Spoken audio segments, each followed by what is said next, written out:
அனைவருக்கும் வணக்கம். இன்றைக்கி கோயம்புத்தூர் மாவட்டத்தில்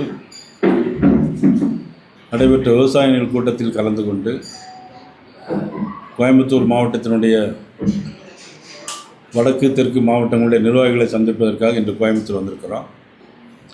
வந்தபோது தான் காலையிலிருந்து பல செய்திகள் இல்லை என்று பார்த்தா இன்றைக்கி மிகப்பெரிய ஒரு மோசடி வேலையை தமிழக அரசாங்கம் அரங்கேற்றிருக்கு.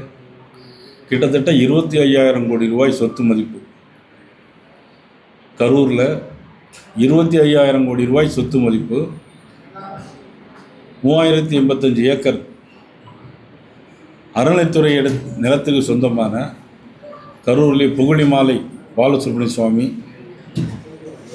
கரூர் கல்யாண பதுவி திருக்கோவில் உட்பட 4 கோவில்களுடைய 3085 ஏக்கர் நிலம் கிட்டத்தட்ட சுமார் 25,000 கோடி ரூபாய்க்கு 9ஆம் தேதி காலையிலேயே கரூர் மாவட்ட கலெக்டர் அலுவலகத்திலிருந்து பரிந்துரைக்கப்பட்டு இணை ஆணையரும் பரிந்துரைக்கப்பட்டு உடனடியாகவே அன்றைக்கே இப்போல்லாம் பட்டா போட்டிருக்க பட்டா வாங்கணும்னாக்கி 1 மாதம் அலைய வேண்டியிருக்கு.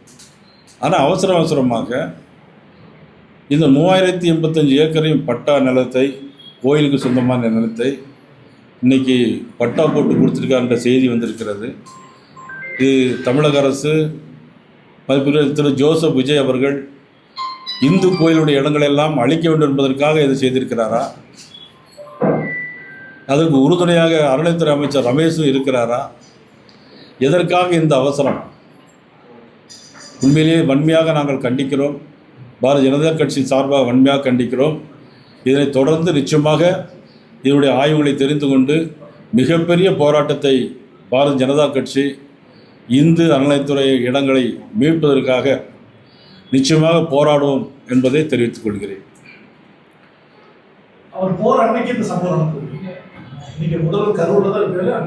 இல்லை, அதுக்கு திட்டமிட்டு தானே அவங்க முதலமைச்சர் அதை திட்டமிட்டு ஏற்பாடு செய்து தானே அதை செய்திருக்கிறார். அது மட்டுமில்லை, கரூர் சம்பவத்தில் அவர் உரையாற்றுகின்ற போது நடந்த 41 பேர் இறந்ததற்கு வேலை ஆணையம் வழங்கியிருக்கார். நான் கூட அதுக்கு முதல்ல உண்மையிலே வரவேற்பு நான் சொன்னேன். ஆனால் அதற்கு முன்னால் முதலமைச்சர் ஒரு முதலமைச்சராக இருந்து என்ன பண்ணியிருக்க வேண்டும் என்று சொன்னால், இதற்கு முன்னால் சாலை விபத்தில் மரணமடைந்தவர்கள் நிறைய பேர் இருக்கிறார்கள். அதே போல் மின்சாரத்துறையில் லீகல் கேர்ஸ் அவங்களுடைய வாரிசு அடிப்படையில் நிறைய பேருக்கு இன்னும் வேலை பாதுகாப்பு கொடுக்க வேண்டியிருக்கிறது. போக்குவரத்து துறையில் இன்னும் நிறைய பேருக்கு வேலை கொடுக்க வேண்டியிருக்கிறது. வருவாய்த்துறை, கூட்டுறவுத்துறையில் அதில் பணியாற்றும் போது உயிரிழந்தவருடைய வாரிசுகளுக்கு இன்னும் ஆயிரக்கணக்கான பேர்களுக்கு வேலை கொடுக்க வேண்டிய ஒரு நிர்பந்தம் இருக்கிறது. குரூப் 1 எடுத்துக்கிட்டாலும் சரி, அல்லது மற்ற தமிழக தேர்வு பரீட்சைகள் எடுத்துக்கிட்டாலும் சரி, இதில் படித்து கஷ்டப்பட்டு குடும்பத்தோடு படித்து கஷ்டப்பட்டு பாஸ் பண்ணி அதில் உள்ளவர்களுக்கு வேலைவாய்ப்பு முன்னுரிமை கொடுக்காமல் இப்பொழுது கொடுத்ததை பற்றி நான் தவறாக சொல்லவில்லை. ஆனால் இது கொடுக்கறதுக்கு முன்னாலே சீனியாரிட்டி பிரகாரம் அவர்களுக்கு கொடுத்திருந்தால் நன்றாக இருக்கும். இது ஏதோ இவர் கூட்டத்துக்கு வந்தவர்களுக்கு இறந்ததை வைத்து கொடுத்தால் இது ஒரு சுயநலம் இருக்கிறது. அதை தாட்டில் சுயநலம் இப்பொழுது 25,000 கோடி சொத்தை, 3085 ஏக்கர் நிலம், புகழிமாலை பாலசுப்ரமணிய சாமி கோயில், கரூர் கல்யாணி பசுபதீஸ்வரர் கோயில், இது காலங்காலமாக இந்துக்களுடைய சொத்து. இதை எடுத்து ஒரு தனியாருக்கு கொடுப்பதற்கு எப்படி அவருக்கு தகுதி இருக்கிறது? இதனால் எந்த தைரியம் வந்தது என்பதைத்தான் நாங்கள் கேட்கிறோம். அது இப்போ தான் ஜியோ, அது அவங்கள்ட்ட வேண்டிய ஆளுக்கு தானே கொடுத்துருப்பாங்க நிச்சயமாக. அதற்கு அடுத்தபடியாக பிரஸ் கூட்டத்தில் நமக்கு உங்களுக்கு சொல்லலாம், தெளிவாக சொல்லலாம். இல்லை, அது எது பற்றி இன்னும் சரியாக தெரியவில்லை. இப்பொழுது ஜியோ வந்திருக்கு. யார் யார் பேரில் என்னங்கிறத பார்த்துட்டு நான் உங்களுக்கு சொல்கிறேன். அதே போல் திமுக அதிமுக ஆட்சியில் பல்வேறு ஊழல்கள் என்பது நாங்கள் மேலே ஆட்சியை கொடுக்கணும். எங்கள் அரசு அலுவலகம் போனாலும் மாமன், என் தம்பி, அண்ணன் அப்படின்னு சொல்லுங்க லஞ்சம் கொடுத்து வராங்க. அதாவது பணம் கொடுக்கறது மட்டும் ஒரு லஞ்சமாக சொல்ல முடியாது. தனக்கு வேண்டியவர்களுக்கு உதவி செய்தாலே அது லஞ்சம் தான். அதனுடைய அடிப்படையில் முதலமைச்சர் ஜோசப் விஜய் இவருடைய கூட்டத்திற்கு வந்தவர்களுக்கு மட்டும், இறந்தவர்களுக்கு மட்டும் அந்த வேலையானை வாங்கியிருப்பதும் ஒரு வகையில் லஞ்சம்தான். கொடுத்தது தவறு என்று சொல்லவில்லை, முன்னுரிமை அடிப்படையில் கொடுக்க வேண்டும். அதுதான் எங்களுடைய கோரிக்கை.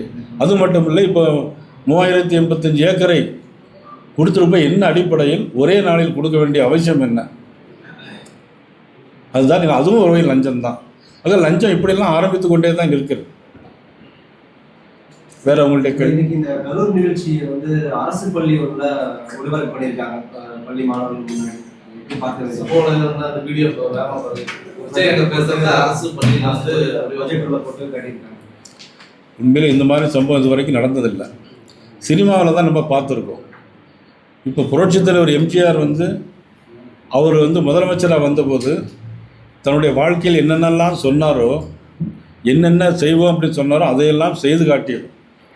ஆனால் இப்போது நடிகராக இருந்து முதலமைச்சராக வந்திருக்கக்கூடிய ஜோசப் விஜய் ஒரு சமுதாயத்துக்கு சொந்தமான சொத்தையே 3085 ஏக்கரை எடுத்து கொடுக்காருன்னா, அது மட்டுமல்ல, இவர் வரும்போது பள்ளி விடுமுறை விடுவதும் இவருடைய காட்சிகளை மாணவர்களுக்கு காட்டுவது என்பது அது உண்மையிலே தவறான விஷயம்.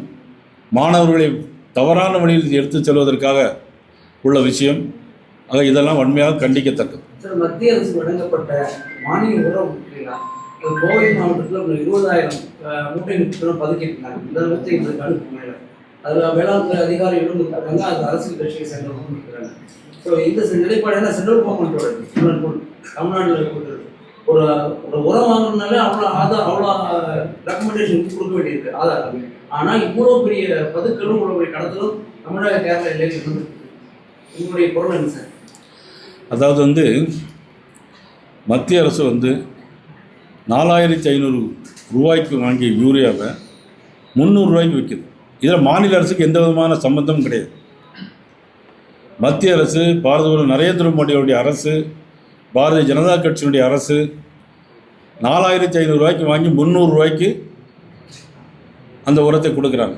அது மாதிரி டிஏபியும் 4000 ரூபாய்க்கு வாங்கி 1200 ரூபாய்க்கு விற்கிறாங்க. இதில் லட்சக்கணக்கான கோடிகள் ரூபாய் அரசுக்கு இழப்பு இருந்தாலும் தமிழக விவசாயிகள் மட்டும் இல்லை, இந்தியா முழுக்க விவசாயிகளுக்கு நன்மைக்காக இன்றைக்கி பாரதம் மோடி அவர்கள் கொடுக்கிறார்கள். அதை சில பேர்கள் கர்நாடக மாநிலத்திலிருந்து அது வந்திருக்கதாக சொல்கிறார்கள். கர்நாடக மாநிலத்து எல்லையிலிருந்து அதை லிக்விடாக மாற்றி கேரளாவுக்கு அனுப்புவதாக செய்தி வந்திருக்கிறது. முழுவதும் அது என்ன என்பதை பார்த்துவிட்டு என்னுடைய பதிலை சொல்லுங்கள். அயோத்தி ராமர் கோயில் அந்த அறக்கட்டளை வந்து பேசவே மாட்டாங்க சொல்லி ஆனந்த் சீனிவாசன் வந்து ஒரு இல்லை, தவறு எங்கே நடந்தாலும் பேச வேண்டியதானே. அது இன்னும் உறுதியாகப்படும் தவறு என்பது சொல்லப்பட்டிருக்கிறது. பத்திரிகையில் பார்த்தேன். அதோட இறுதி அறிக்கை வந்த பிறகு நான் கண்டிப்பாக அதை பற்றி கண்டிப்பாக பேசுகிறேன். சார், இவங்க அதிமுக திமுக உறவு இடைத்தேர்தல் தெரிஞ்சிருக்கும் முதல்வர் விஜய் சொல்றாரு. அவங்க 2 பேரும் ஒன்றுக்கு ஒன்றாக இருக்காங்க. இல்லை, அதை பற்றி நான் ஒன்றும் கருத்து சொல்ல முடியாது. காங்கிரஸ் வந்து விமர்சிக்கிறாங்க, வைகோ விமர்சிக்கிறாரு. தனியாக திமுக கூட்டணியிலேருந்து தாவக கூட்டணிக்குள்ள போனதுக்கு அவங்களுக்கு ஒரு குழப்பமான சூழல் இருக்கு. மாற்றி ஒருத்தர் விமர்சிக்கிறாங்க. இல்லை, மதிப்புக்குரிய திருமாவளவன் வந்து அவர் ஸ்டாண்டை மாற்றிக்கிட்டே இருக்காரு. இதுவரையிலும் திமுகவுடைய கூட்டணியில் இருந்தாங்க. அதுக்கு பிறகு தாவக போன பிறகு அவருடைய பேச்சுகள் எல்லாமே கொஞ்சம் மாறி இருக்கிறது. அதுக்கு பிறகு என்னென்னா, இப்போ திமுகவுடைய நட்போடு இருப்பன்னு வேற சொல்லியிருக்கிறாங்க. மதிப்புக்குரிய திருமாவளவன் வந்து என்ன எண்ணத்தில் இருக்கிறாங்க அப்படிங்கிறது தெரியல. ஆனால் எனக்கு ஒன்று புரிஞ்சிட முடியும். 2029 தேர்தலில் ஒரே எதிரி கட்சியாக தான் எல்லாரும் சேர்ந்து பாரதிய ஜனதா கட்சி நினைக்கிறாங்க. வரக்கூடாது அப்படிங்கிற எண்ணத்தில் அவங்க எல்லாரும் ஒரு கூட்டு சேரலாமாங்கிற எண்ணம் அவங்களுக்கு இருக்குது. பாரதிய ஜனதா கட்சியை பார்த்து இன்றைக்கி எல்லா கட்சிகளும் பயந்து போயிருக்குது. தேர்தல் தேர்தல் வரட்டும் சொல்லிடுறேன்.